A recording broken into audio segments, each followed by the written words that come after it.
Hey, John Gregg here with another training commentary. Today I have two workouts for you, a deadlift workout and a bench workout. So as part of this recovery process, I was pretty confident that deadlifting would be the lift that would struggle the most.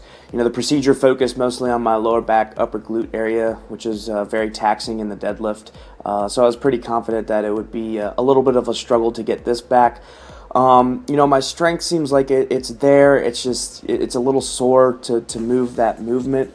So just taking it slow. Probably should actually, in hindsight, taken it a little bit slower, and that's something that I'll work on in the next deadlift session. But on a bright note, you know, squatting has felt really, really good. Was able to get back into the fours this week, and it felt really good. You know, I wasn't able to do as many sets at this weight as I wanted to, you know, still building up that work capacity, but as far as the sets themselves, they felt really strong, and I think they moved pretty well.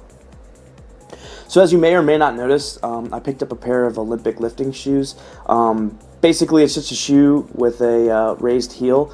I knew I wanted these shoes for front squatting, and eventually in my lifting career, I'd like to attempt some Olympic weightlifting. So in my opinion, these shoes were very helpful, or were worth the purchase, you know, regardless of whether or not they helped me with my squat or not. So I guess the verdict on this is, you know, is still out. I like them. They help me get depth a little bit easier. You know, there's a bit of an adjustment period to them, but, you know, overall, I think I'm going to give them a decent enough shot. So then I moved over to some benching. You know, as I mentioned before, benching hasn't felt all that great, but it actually felt okay today.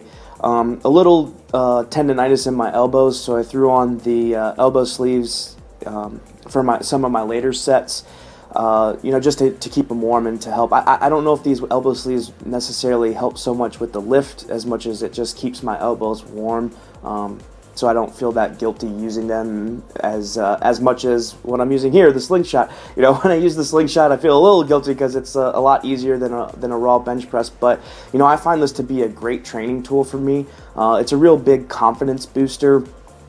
You know, just holding weights that you're not used to holding over your, you know, your head or over your chest is just something that can really help your confidence levels, you know, when you go to push that weight for, you know, a max single or something like that.